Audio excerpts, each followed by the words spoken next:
game junglers where he can have a larger impact. And look, something had to give when no flex picks are banned by SKT, so Ryze would be the conventional expectation, both for SKT and in general with where the meta is at. Something like a Galio could be super high priority for SKT, given their penchant for Galio Lucian and more aggressive lanes, but passing up on Ryze, tricky for SKT, even though it's not a TL staple. Yeah, and the question for me becomes, is Xmithie willing to take the Lee Sin here now? I feel if you do not, then Clid will take it in the following rounds, and I think that is a scenario that T1 is trying to set up here. They are confident against Xmithie's Lee Sin, and also very happy to take it themselves if it is left available, since it is Clid's most played champion, one that he is absolutely incredible at. Certainly, TL do have the option of skipping over that and going for something like the Varus as well as Tahm Kench or Varus Braum. That is their bread and butter, but you are then giving jungle priority or feeling over to Clid.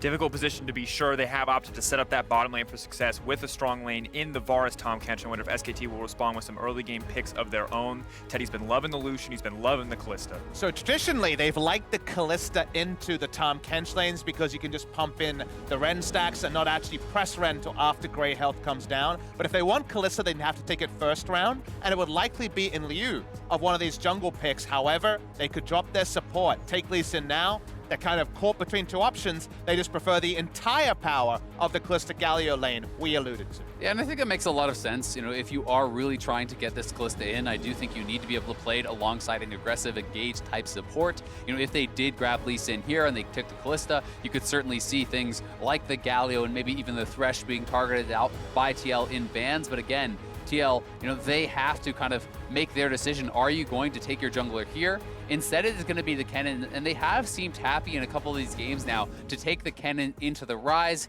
Yes, it is considered, you know, a losing matchup, but Impact is generally more about pushing side lanes and grouping for the team fight regardless. So I think, you know, that is not going to be the way that TL would win the game anyway, you know, in an extended side lane 1v1. And Kennen has been a comfortable pick for Impact. He's been able to consistently, you know, make a mark on those team fights, use the ultimate to good success, and hasn't looked like the liability he was kind of expected to be heading into this tournament. It's one of those decisions that if this was the first day of the tournament, you'd be in there being like, ooh, don't know about this, the matchup doesn't work. But we've seen all the working out. They've worked out their kinks on the MSI stage, and coming into day 5, it does feel like it lines up with what, for example, Liquid Steve was talking about of knowing your own style. He will go into the Proto Belt, he probably won't go into Gunblade, and he'll just itemize into the team fights that TL feel like separates them from victories and defeats. Yeah, I definitely agree. It's about playing your own style, and this Lissandra ban is very interesting to me. This tells me that SKT is looking towards something along the lines of LeBlanc. They may be trying to, you know, kind of trick TL a little bit and see if they can actually draw that sort of a ban.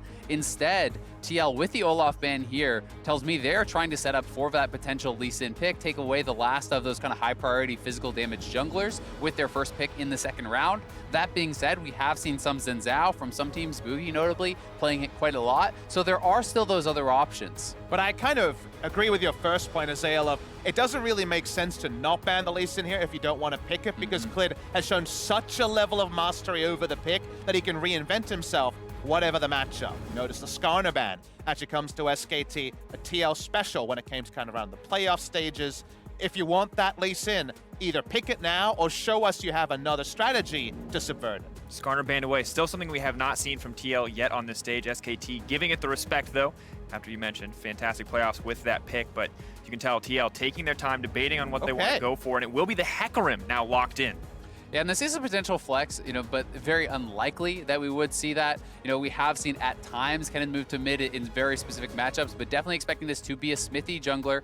Very likely he will be going up against the Lee Sin. As I said, when you saw Lissandra banned out, you are expecting that to be LeBlanc, and you know, TL certainly should be expecting this. This is, I think, a very obvious set of picks coming through from SKT. It is going to give them an incredibly strong jungle mid 2v2. TL again will be on the back foot in the early stages. We have seen how much they have struggled against these top 3 teams at the tournament when playing the farm to 6 style junglers. And with the Ghost, you can see that it's definitely going to be the jungle Hecarim like you would have first expected. And on a simple level, Lee Sin can often fall back into the playstyle of farm to 6, then impact the map. It feels like in the last year or so, that was more the strategy rather than just level 3 taking over the game. However, we saw Ning rewrite a game with his smite on a caster minion gank into the mid lane just a couple of days ago. And the fact that Clid has this excellence on it means that you can never pigeonhole him into scaling alongside something like the Hecarim. And so many incredibly easy to gank lanes for the Lee Sin. LeBlanc, Ryze, the Kalista, Galio combo. So much easy setup in those lanes. Have to, I feel like, keep your eyes on Xmithie to try and match some of this early pressure. Yeah, and that's going to be very difficult because you likely won't win those 2v2s or 3v3s either. It's going to be so much about tracking and avoiding that Lee Sin, I think, for these lanes,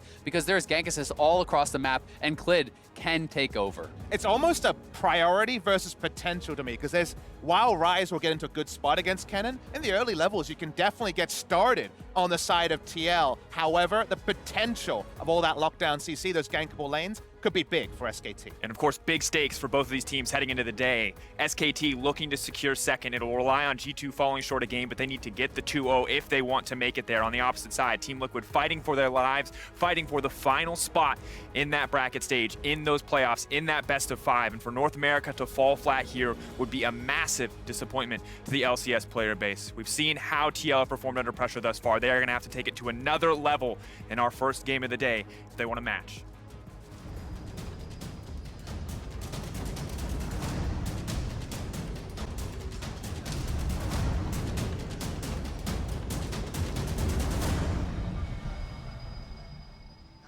Here it is, ladies and gentlemen, SKT facing down Team Liquid. One spot remaining in that bracket stage. SKT have already secured theirs. Will Team Liquid secure theirs here? So many questions in an early game that is set to be explosive. 4 days of play down, 1 day to go, and every team still has a goal of making playoffs. No one is eliminated at the start of this game, so all the action, we're going to have to track it, we're going to have to watch the standings. This is what it's all about in an elimination League of Legends. Yeah, I'm very excited for today, and already some things worth mentioning here. The fact that DoubleLift is not running the TP because it is this aggressive lane. They have elected to go heal on the Varus, cleanse on the Tahm Kench. This is to help if you do get double taunted up, you can still cleanse and devour that Varus and try to keep him safe, because TL's bottom lane has been punished in multiple games in the early stages, and to me, that is where TL has mostly been falling short against these top teams. And TL's level 1s, I think, have also been very, very defensive. They haven't had the level 1 plans to split maps or necessarily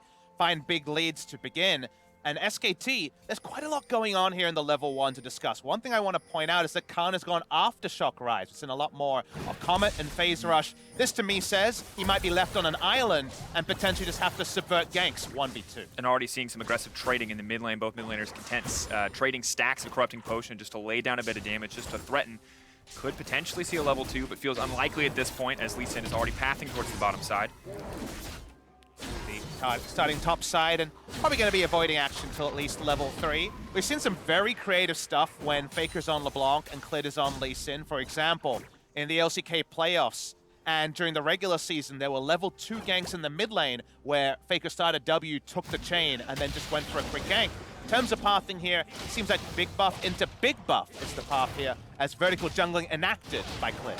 And we saw how well Clid and Faker were pairing up yesterday, particularly in the Vi and Azir game. Their coordination there was absolutely on point, and they were able to abuse mid lane very consistently. So looking for more of that from the SKT mid-jungle duo. And let's talk about the wins that you get with vertical jungling, because right now we already mentioned Aftershock Ryze. We noted that, we were a bit surprised by it. We talked about how Khan might have to fight 1v2. Certainly, he doesn't have any jungle priority on the top side. Clid has been jungling bot side, allows Kalista Galio to push up. If you notice, Jensen playing towards his jungler.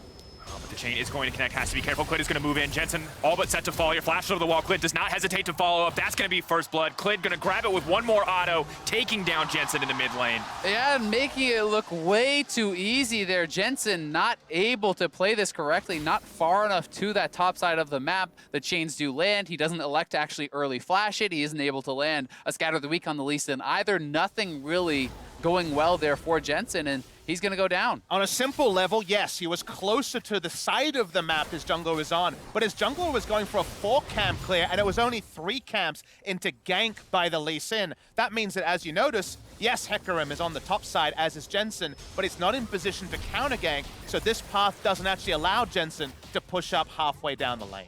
Yeah, I mean, you know, really to be able to get out of a play like that, you have to be on point with your Scatter of the Week, knocking back the Lee Sin out of the queue, trying to utilize that to actually survive. And, you know, this is a couple times now that Jensen has given up those easy first bloods, you know, against Lee Sin, and this is something that we were worried about going into it. Absolutely. When we look at Team Liquid against the top teams, they've played this slow early game, and while they have been playing slow, their opponents have not been afraid to generate massive leads, to go for aggressive plays, and you can see how heavily it has costed them. And it was just a very technical level one. See the flash bot lane. He's going to move in, DoubleLift burning down, though, inside the Tahm. Kench, is it going to be enough to take him down? Will manage to survive in the end, but inches away from death. And remember, this is not teleport Varus, so you know he's going to have to take the long walk back to lane. He will be missing out on quite a lot, and Clid now heading up to the top side. Rune Prison gives an easy setup for this gang. Empowered Rune Prison. Sonic Wave is going to come out. He's going to immediately follow, but gets a bit closer just to finish it off. Clid grabbing yet another kill. He was actually anticipating the flash, so actually shorted the Q with just the W, not to take extra turret shots there. Very technical gank play from the Lee Sin, and it was always going to guarantee a kill. Best Impact can say is he holds on to his Summoner Flash. Things are going from bad to worse, though, in this early game for TL. While bot lane did not die, every other lane has already been impacted by Clid. Eyes are on Xmithie. He's been able to build up a very small CS advantage. Jensen now helping him take the Raptors, but they're going to need more from their jungler if they want to come out on top.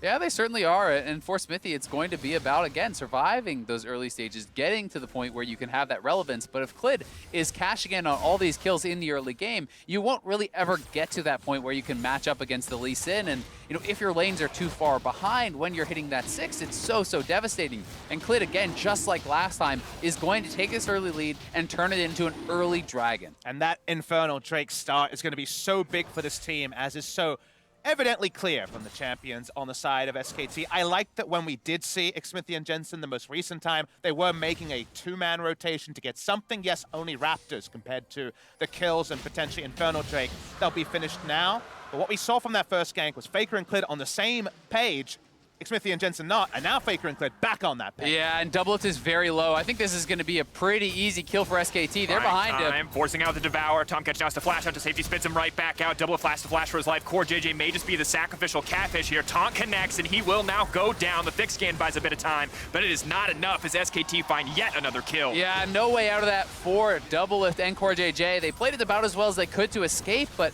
you would have had to back off earlier, and now not only is it the kill, it's a second turret play going the way of SKT. And they are moving their mid and jungle advantage around the map. And it just felt like we could call out the SKT champion picks before they were locked in. Yeah. And it went exactly as we expected. So your question for TL always is, okay, clearly you expected this as well. How will you subvert that? Unfortunately, the desync between Hecarim and LeBlanc, how much is that snowballed further, given that Clid has been everywhere once again? Yeah, I mean, he certainly has. And as you say, if we are expecting this, TL has to be expecting this. And that is where it becomes a question of, okay, what is the game plan? What is the answer you had prepared for this? And so far, it looks like there wasn't one. TL certainly has not been able to match the early pressure that SKT is putting out. And again, they are heavily on the back foot here, as they have been every game against these top 3 teams. And once again, Xmithie has that farm lane, but how much is that going to mean when every single one of his lanes is starting to lose in pressure? Syndra for now going even, but it's only getting harder, and you can see that Clid has been absolutely everywhere. Yeah, and it's about the gold, though, right? You know, Clid, sure, he is a little bit behind in the farm, but he's still up in gold. He has had that early pressure, and it's not like the experience advantage here for Xmithie is so monumental that he can now take over the game. He does have the earlier 6, so for now, certainly in a little bit of a position of power, but SKT are well aware of where he is, and you know, it will be up to him to try to make some sort of creative plays, or for TL to try to stabilize and look to get into a better position in the mid game, but SKT is likely going to look to 1-3-1. And now may just look to engage on the bottom side. You can see how much damage DoubleLift is taking just from the combo between the Kalista and the Galio before they commit even any major cooldowns. Difficult spot to be in. It's only going to get harder. Level 6s, yes, strong for the Varus. Good to have on the Hecarim as well, but Kalista, the power to throw that Galio into the midst of an already vulnerable bot lane is only going to make things more difficult if the dive comes through again. And the CS numbers in bot lane being plus 18 to the Kalista is a flow-on effect of Clid unlocking the map in all 3 lanes, and the turret dives they pulled off in the bot side. It means that even the sturdy Varus Tahm Kench that almost always does what it suggests and wins lane, its only kind of downfall is this level of aggression, and they're not going to relent. Xmithie has to be careful. Sonic Wave not going to connect. He now knows the Lee Sin is on the bottom side. Oh. Quick kick flash coming in from Clid, and Xmithie now has to run for his life. But no, Jensen going to get the shutdown immediately. Good kill coming through. Teddy, though, looking for the follow-up. Xmithie now set to go down. Faker going to try to pick up the kill. CoreJJ has saved the day for now, but Jensen will go down in the exchange. 1-for-1 at the end of the day. Yeah, the 1-for-1 trade not too bad there. Xmithie, it looked like he was electing to try to hit the ultimate on Clid instead of just going straight over the wall for the escape. They do get the shutdown, and that is a decent trade, but they will lose their blue buff. They are still getting pressured very, very heavily. But what I want TL fans to appreciate is that is a sign of why they took this approach to the draft. They were actually in position for the counter gang because topside Impact. He has the kill pressure to take down Khan. You have to be ahead of the play and read the aggression as if it's predictable if you're TL. So the first few ganks, that didn't work, but this time, notice that Jensen is rotating early. Exactly, and that's why Xmithie does drop the ultimate aggressively instead of using it in retreat. That was not a failed ult over the wall, but it is Jensen getting collapsed on. SKT's bottom lane certainly has priority. They are able to make that rotation faster and still get the kill back as well as the buff for them. And things are only getting harder. While it is nice to get that shutdown goal, while Jensen will be a bit more comfortable in his lane, once again, the pressure is still very heavily in favor of SKT. The good news is Impact's doing a little bit better on the top side. Was able to bully Ryze out of lane for now, so maybe they can find some avenue to come back. And you can see Impact is actually roaming down to the bottom lane. He has flash and ultimate. If SKT goes aggressive, they may not be expecting this sort of a lane play. So this is an opportunity for them to go in with the Tahm Kench ultimate, and they're going to look for it. Team Liquid looking to break the playbook, something that SKT probably did not expect, for the Galio now coming in, maybe just be delivering himself into death. Mata now flashing back. They're trying to peel Impact away. The Kennen might be the first to go down here. CoreJJ going to try to save him. Buys a bit of time. The Kalista spears are there, but Teddy is not close enough, and the play just breaks. Yeah, the set-piece play, the all-in attempt. Unfortunately, Summoner's up on Teddy, and his ability to just jump away means no kill actually enacted there. Gonna have a pause to slow down the action. I like to see the set-piece play coming through from TL. Clearly with it one they had prepared earlier, but this time not successful. Yeah, not successful, but I do like that they are trying to make these sort of moves. You can't afford in the Kennen versus Ryze to just sit in the side lane and 1v1 the whole time. So Impact knows his teleport is shortly coming up. This is a well-timed out play. His TP was not quite up, but he's going to roam down to the bot. He gets flash out of both the bot laners from SKT. He will now go back to base and have his teleport to answer Ryze on the top side. And one thing I think we should appreciate as well is that the actual champion matchup of Ryze versus Kennen, when Ryze doesn't see the Kennen for a while, he does say, okay, Kennen's taking a while, but he just tries to freeze and tries to actually get lane control that he didn't have in the first 7 levels. So this is one of the few times where Khan is sitting there thinking, okay, this is good. Yep, I'm going to get this freeze up the top. I'm going to get this freeze up top. And that's he's not actually incentivized to push because he hasn't been able to control the lane previously. So there actually hasn't been, until maybe just as the pause comes in, a lot of threat on the turret plates. That's going to be a lot more recent. A short pause, of course, we'll be getting back into game shortly. But good that you point that out. Maybe not costing as much as it could have. Ryze, of course, probably going to get a few tower plates on the top side as he is pushed in for now. But Impact will have that TP up shortly, can return to the top lane. And I like that Impact is playing for his other lanes and that Team Liquid is willing to play for DoubleLift, who's been put into a disadvantaged state on the bot side. And Impact, to me, has been the best player for TL throughout MSI. I think he has actually been strong, throughout all of the games here. Certainly not without question. He hasn't had a perfect play, but he has been very solid, and he has been matching up to some of the most impressive top laners in the world here. And the TP, or rather play, does end up costing him a couple turret plates, but certainly he is going to be out there to at least pick up most of the farm. And this does perhaps set up Xmithie to try to make a play on the bottom side now that both Teddy and Mata do not have their flashes. And that is what's going to tell me if this play was worth it or not, because you have to cash in on those lost summoners, or you just gave over that gold to Ryze for free. Yeah, but for now, unfortunately, no pressure on the bottom side means that the Team Liquid bottom lane does not want to move up and try to contest. They don't have the vision there either, and they're giving respect to the all-in potential from that Lee Sin. Cloud Drake going over. SKT will not be contested there. Xmithie does spot it out, but chooses to back away. Now we fall into a bit more normal, seeing the levels start to come through. Always a treat to watch Faker in full flight. Has got a couple of kills already to his name. We'll see where the game starts to transition. I imagine the next Infernal Drake spawn is when the teleport flank from Impact is going to be much closely watched on both ends. For now, Jensen pushes out, and we wonder where the next flare point will be in this first game of the day. And I think one of the tough things here for TL, is that, yes, great, you got those summoners off of Teddy and Mata, but now Khan has DP advantage. And you can see he's actually walking back to lane, so SKT can play very heavily around that. Even if Xmithie were to look bot, Khan could easily answer that and look to try to turn that sort of play around. And SKT even do have a couple lane wards that even if in the 2v2 they're pushing up too far, they could be heavily punished by Khan. But I want to show you that TL have already anticipated that and left the bot lane that looked like it was going to be standing gold. It's a good look from them, so they're going to have to ult away. Forced to ult away. Impact, though, now needs to run. Has to be careful. Realm Warp is coming forward. 2 members right on top of him. He's going to use the ulti, but just gets immediately deleted. Faker now on a killing spree. Yeah, Faker, well done by him. Another move up to the top side of the map. He collected that blue buff and just goes straight up there, but TL seemingly unequal to the play. And Impact is going to go down pretty easily once again. Xmithie also having to use the ultimate, which is another pretty costly cooldown there. And that means SKT are going to continue to stack up these neutral objectives very easily. Oh, Faker.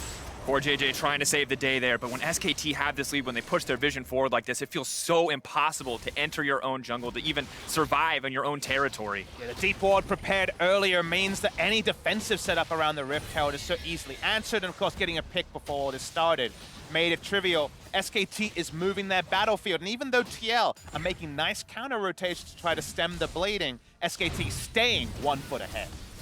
Yeah, and here is this play one more time. Faker up to the top side, already forcing out the ult from Xmithie, as he know he would have gone down there. And Impact did not have his flash from that bot lane play, so no real way out for him once the Realm Warp came in. But to check in on kind of what we were talking a lot about yesterday, Papasmithy, for SKT, they certainly are checking those boxes here again against TL for having a more impressive early game. And you can see days 1 to 3 certainly playing much more slowly. Day 4, yes, it was a lower level of opponent, but they really picked up the pace of the game. Faker has to be careful there. We'll survive in the end, but this has been an interesting trend, seeing SKT ramp up, and now we might see TL try to make a play of their own. Khan taken out. Good use of the Tahm Kench ultimate to move into that top side and stop the Ryze, but it will just be a tower trade in the end as the Rift Herald crashes bot lane. And this tempo of the push, the speed at which the Rift Herald charge is going to actually amplify SKT, makes it hard for TL to answer this push. They're trying something top side. Faker goes in mid. Not going to connect though on the chain, so we'll back off on the play, but does force Jensen back. Gets that health bar low enough and that mana bar as well that he can't feel comfortable staying in lane. Yeah, I mean, SKT are just so far ahead on this play, though. That is 2 easy turrets for them. TL still has not even knocked down the first, and DoubleLift is going to have to go back to base, not knowing where anyone is. So that is 2 turrets to 0, and this is closing in on a 5,000 gold lead just past 14 minutes. SKT so far ahead in this game, and it's setting them up incredibly well for this second Infernal that you had talked about earlier. Such an important part of the game, and TL, trying to build up enough items, enough gold to really compete there, doesn't feel like they're going to be able to do it. SKT trying to reach for that 6,800 average gold difference of 15 they had yesterday. That was against PvB and Flash Rolls and expected victories, while they come in, again, favorites against TL. Channeling and grasping towards that sort of pace can only serve them that up well, even though all the fans around the world are waiting to see whether they can recreate that level against IG later today. And it's important because, of course, SKT are not out of the battle for second. They do still desperately want to find that. They want to avoid facing IG in the first round of the bracket stage. Obviously tied with G2, 0-2 in the head-to-head, so they need to have more wins. If it's a tie, G2 will get that second place by default. They need to find a way to pull ahead, and it starts with a win here. Exactly. I mean, all you can control is whether you win your 2 games. If they 2-0 today, they get some help from G2's opponents, they drop a game, then all of a sudden you do lock in that second place and avoid IG, which really is looking like a death sentence in the semifinals. One thing to remember is when we had the graphic up before, the kills didn't change a lot between days. I think the turret plate marker that showed 9 turret plates in the early game here, it kind of flows into this expectation of what is aggression in the meta. People have been pointing out the game time not that long, but SKT being called kind of a slower paced team. 9 turret plates is the sign of a team always pushing forward for every aggressive advantage, and that's the SKT we want to see. And SKT incredibly rewarded by the current meta for drafting a lot of these early game picks. As you said, so much standing gold in the tower plates, but there's a timer. If you're not active and aggressive before that 14-minute mark, you're not going to be getting any of that standing gold. Yeah, you're definitely not, and TL definitely not in a position to even challenge for that second Infernal, so the advantage is just continually stacking up here for SKT. I mean, Faker's even chipping away at that inhibitor turret 16 minutes in, and yes, it is answered by impact, but you can see how far behind the ball TL really are looking. Faker coming over the wall, chunking out Jensen. Jensen potentially with enough wave clear here to try to threaten, but Faker just comes right back over. They want to get down a little bit of damage on the tower, but SKT not looking to overcommit. DoubleLift though, going to throw out the ultimate. Perfectly timed there, but Khan with the Aftershock. All but untouchable in that exchange. Clid on the way up as well. DoubleLift realizes he's not quite in the situation he wanted to be. Clid going to get him kicked back. Guaranteed follow-up Q. DoubleLift taken out. No way out of that one. Clid keeps his wits around him. Doesn't even have to flash to make the play happen. The Aftershock negates those all-in plays in the side lanes. Usually, no Seraphs, no chance for the Ryze, but the Aftershock negates it. And now Hecarim, he's already out. Faker. They get baited out. They thought he was going for one target. He's going for the other, but Impact's going to step forward. He wants a kill of his own, trying to lock up the entire team. CoreJJ moving forward. Jensen, though, on the front lines, also going to be in trouble. SKT will back off for now, sending that Galio back and out to safety. Yeah, just another great pick there from Faker, and they have the complete run of the map. TL not able to get anything back anywhere. Xmithie going down in the mid lane. They're barely able to hold on to this turret, and Jensen low on mana means he's likely going to have to go back home here pretty shortly. So SKT can just continue this pressure constantly. And it just feels like SKT have no fear of any reaction to the proactive plays they're making. Faker has been just distorting under turret to poke people out. There's no counterplay expected, and when the AD carry is split pushing and taken out, you know that the structure of any turnaround play isn't going to be there till after a full reset. No resets being granted by SKT unless TL goes super defensive. Yeah, and I really do like the way that SKT, even in their builds, is trying to actually push the pace of the game. You can see the Glacial Shroud on Ryze, meaning this is kind of that LPL-style build of the Righteous Glory. That is going to allow him, alongside that Aftershock, to be playing more of a pseudo frontline role. It is more engage and catch in the sidelines as well.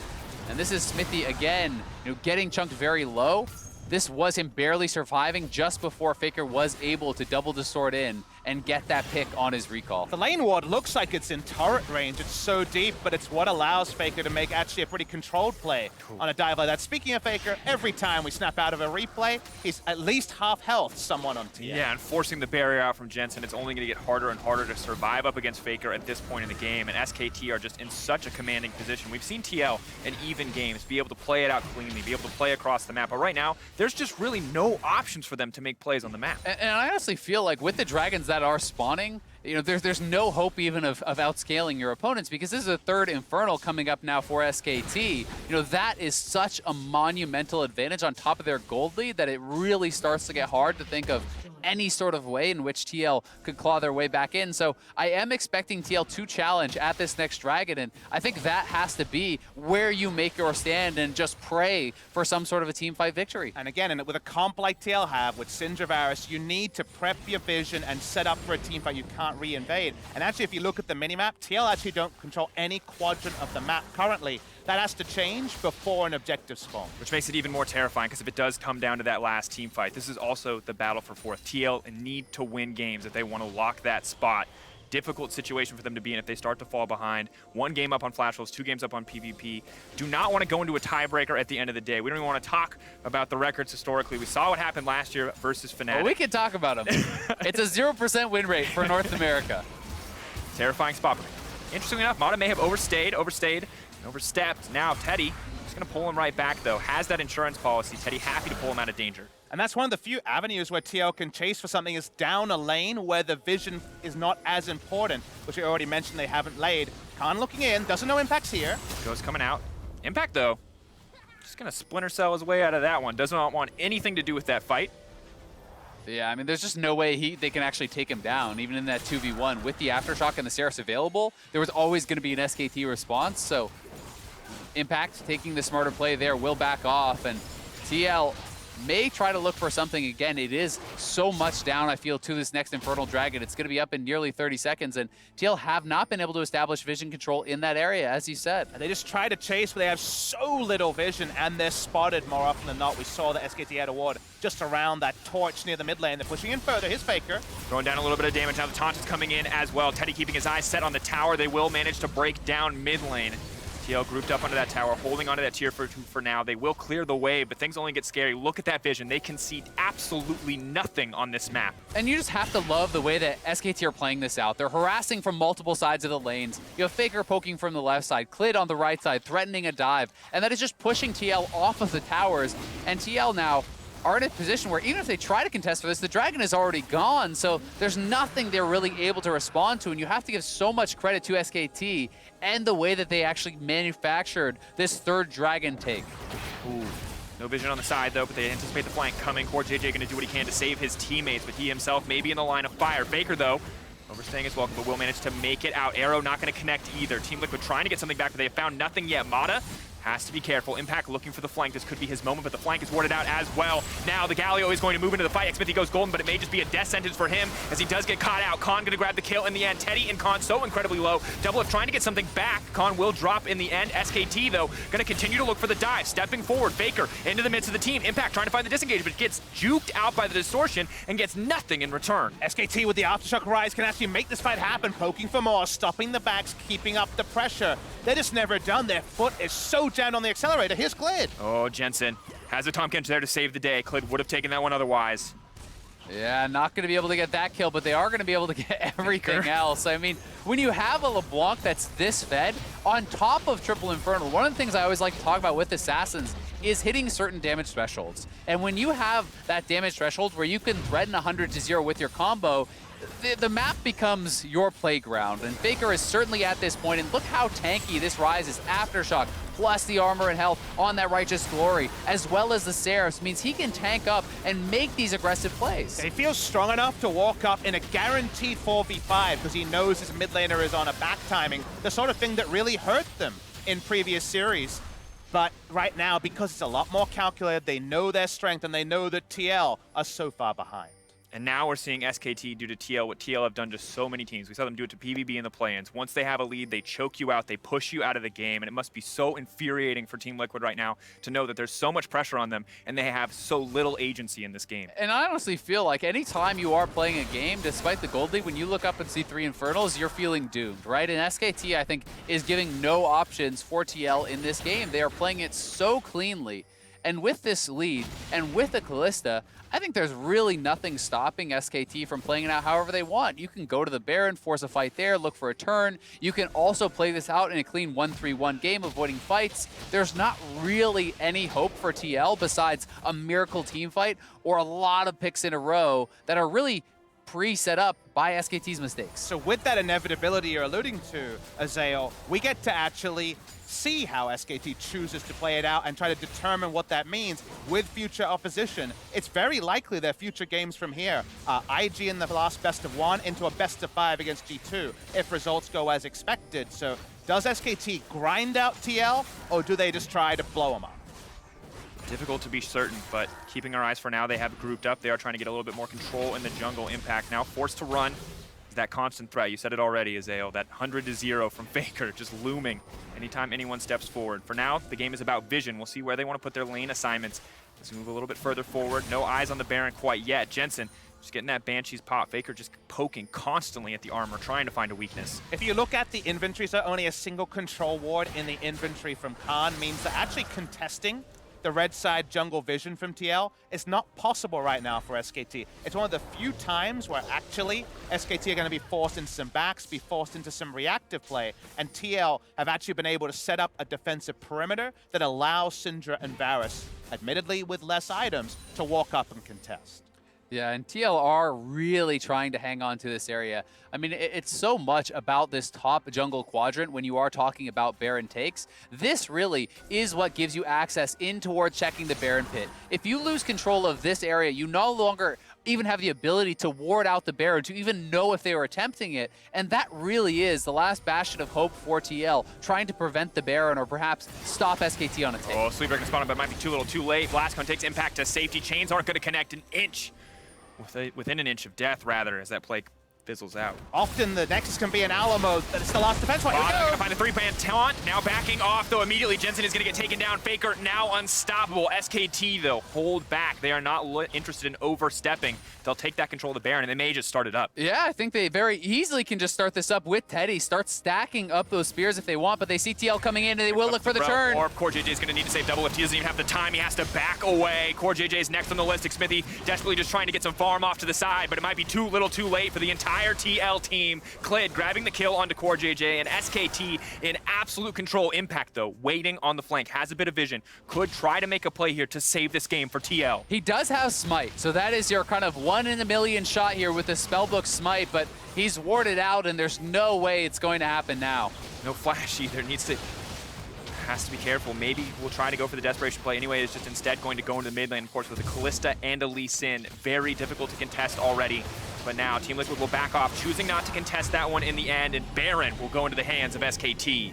It's nice to see the little things. It's nice to see the tracking. Of course, the global notification of the Smite take would have been something that had put Mata on high alert. In fact, just smites a minion and moves away. We talked about how this was the Alamo for TL, the last place they had to fight. If they lose control of this, it feels like they're in some ways giving up the game. They try to walk up, but the moment Jensen is down, the Realm Warp play is a lot more academic than hopeful because it's a 5v4.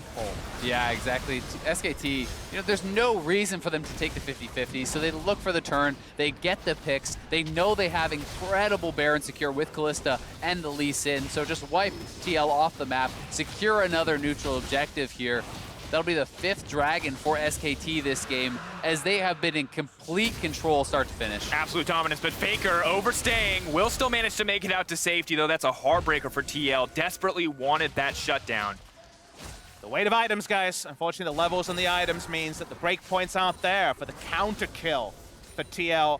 Faker can back away, TP onto a ward. Now they're looking to break the base on their first Baron buff. And at 28 minutes, when you have a 12K gold lead, it feels like miracles are the only way the enemy team manages to make it back, and it feels a shame to count Team Liquid out at this point in the game, but feels nigh impossible to find a comeback.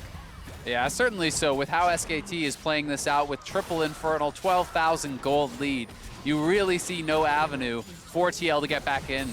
And SKT is going to be able to crack the base so easily.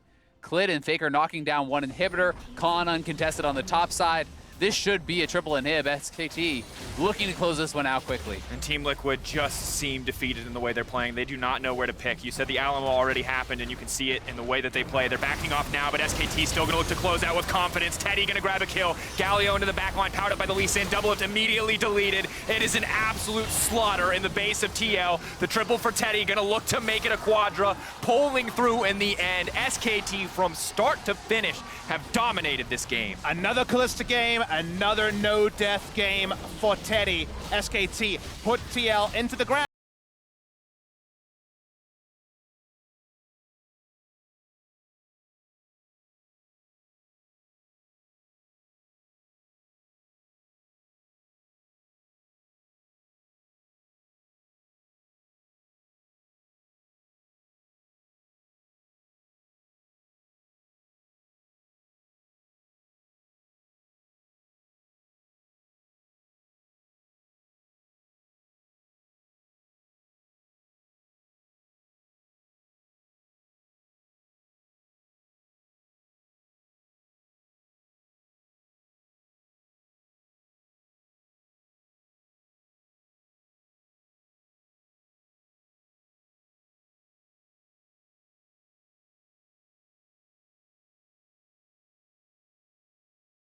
Over G2. If G2 loses again to Fongbu Buffalo, they'll be comfortably in the lead, and that's an idealistic situation, but you know the VCS fans are looking forward to it. EU has to be feeling uncomfortable, because with SKT looking this dominant, what happens when it is going to come down to that best of 5 has to be on people's nerves. Yeah, it always is. And I mean, for TL, they now have only one more chance to get a win here. They're hoping that people are going to do them a favor and clean up against Flash Wolves to avoid a potential tiebreaker. It's only hope, though, guys. At this point, that we talked about how they had their fate in their own hands. Now, a lot less so.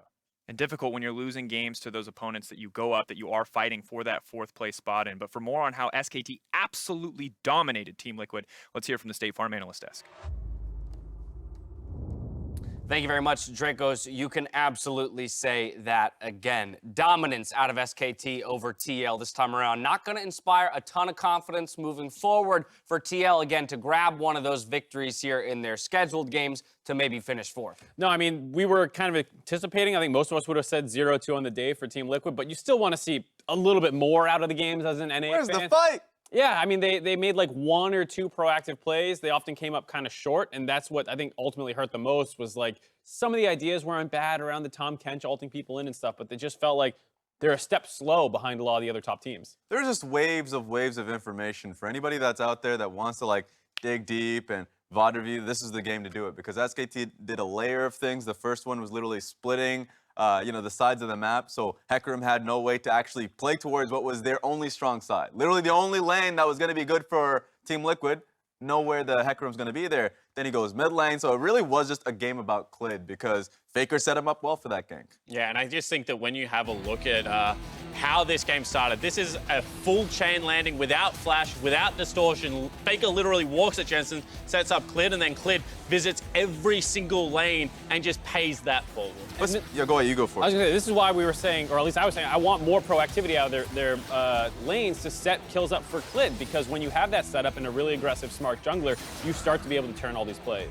And this continues on, and it really does feel like a snowball. The mid lane one, for me, just is the most powerful because Faker had set up that wave for such a long time. And the matchup is, we've seen that one so often. Like LeBlanc versus Syndra is a tried and true tested matchup where it's like, okay, if the lane is tough for the Syndra, then you need to be hovering for the map. Hecarim was nowhere near him, and that was just an easy gank for him. A kill mid, a kill top, a kill bot. It's easy to look at that and say, well, Clid just won them the game there, but that's not the only way to quantify the advantages that he actually garnered for the team. Because off the back end of the ganks, he picks them up a couple of dragons, and he's able to take down 9 turret plates with the help of the team. He takes Rift Herald as well and starts to open up the map bottom lane. And because of the control he's had already, there's no counterattack for Team Liquid. They didn't have the vision to even be able to push for their first turret. This was really a jungling clinic on not only aggression, but then control and holding it for such a long duration. You know, first 14 minutes of the game just looked like SKT's domain. Add a CSD of 40 there for Teddy on top of all of that. And it just, I mean, there's just no way TL can come back from that. And that's where I want to come